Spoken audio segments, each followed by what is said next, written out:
So welcome welcome welcome everyone, मेरे प्यारे प्यारे स्टूडेंट्स जिन्होंने इतनी सारी मेहनत की और आज अपना पहला पेपर लिख कर आए।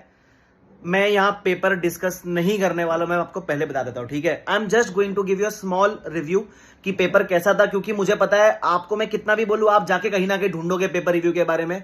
तो है ना, आप फटाफट से मेरा 2 मिनट सुन लेना और उसके बाद जाके एकदम ऐसे भाग के जाना और एएफएम पे फोकस करना, ठीक है, क्योंकि समय नहीं है बर्बाद करने के लिए।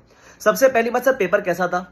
मैं जब पेपर देखूं तो मुझे लगा पेपर वॉज डिसेंट। मैं इसको बहुत टफ पेपर नहीं बोलूंगा, I will call it a decent paper. If you have prepared well you will be able to do good, you will be able to decent. मैं ऐसा नहीं बोलूंगा बहुत ही इजी था, डिसेंट पेपर था, ठीक है। इसमें it was a mix of few new questions, काफी सारे repetitive questions, so a good paper. Lengthy of course FR है, लेंदी होता ही है, जहां कंसोलिडेशन आ जाए क्वेश्चन नंबर 1 में it will become lengthy, but yes if you have a good writing practice तो आप उसको अटेम्प्ट करने का आपने कोशिश किया होगा जितना भी है।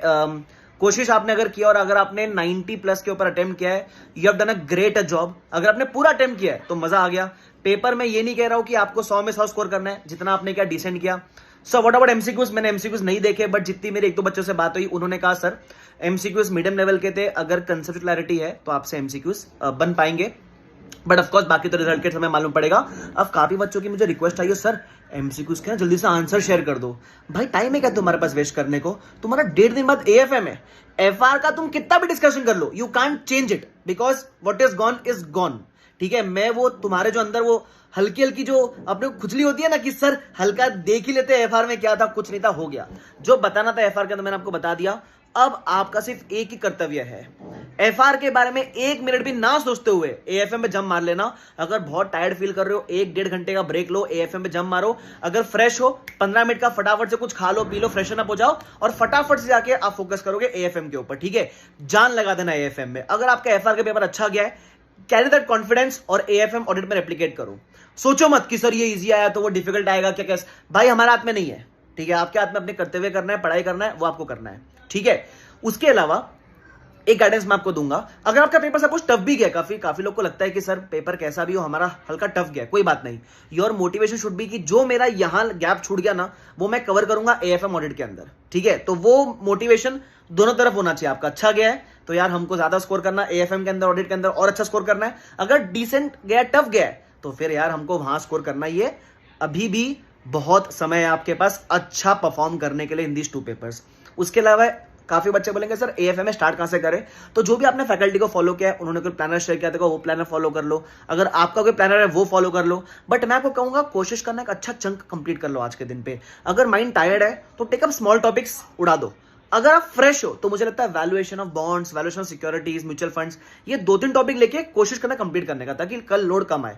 उसके अलावा सर एएफएम की थियरी कब करें, मुझे लगता है थियरी करने का बेस्ट टाइम होता है सुबह। तो एक कल की सुबह 2-2.5 घंटा देकर और उसके अलावा एग्जाम डे की जो सुबह उसमें 2-2.5 घंटा देकर एएफएम की थियरी निपटा लेना, ठीक है।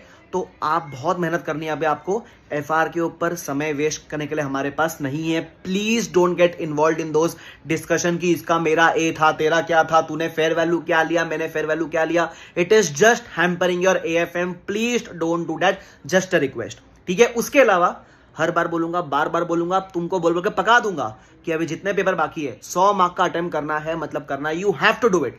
आई एम नॉट कंसर्न कि पेपर कैसा गया, पेपर के किसी का भी ऐसा नहीं होगा 100 में 100 आता है, लेकिन अटेम्प्ट तो करना चाहिए अपने को, ताकि वो जो एक आध मार्क का गैप छूट जाता है ना कभी कभी, वो अटेम्प्ट करने से आप किसी और क्वेश्चन में स्कोर कर लोगे। So that should be your focus. और अभी आपने जितना पहले पढ़ रखा रहेगा किसी भी सब्जेक्ट में, एएफएम में, ऑडिट में, जो भी आने वाले पेपर है, कोशिश करना 1.5 दिन में पूरा रिवाइज कर सको। और उसके लिए आप जो पेपर देकर आए हो उसके बारे में ना सोचते हुए जो आने वाले पेपर है उसके बारे में सोचना, ठीक है। उसके अलावा मैंने पेपर ऊपर से देखा है, तो अगर रिव्यू देने में कोई भूल चूक हो गई हो जरूर माफ कर देना, ठीक है। I hope you will perform really very good in the remaining papers. Wish you all the best guys. आग लगा दो, आतंक मचा दो, ठीक है। चलो, wish you all the best, bye bye everyone, take care, see you all, bye bye.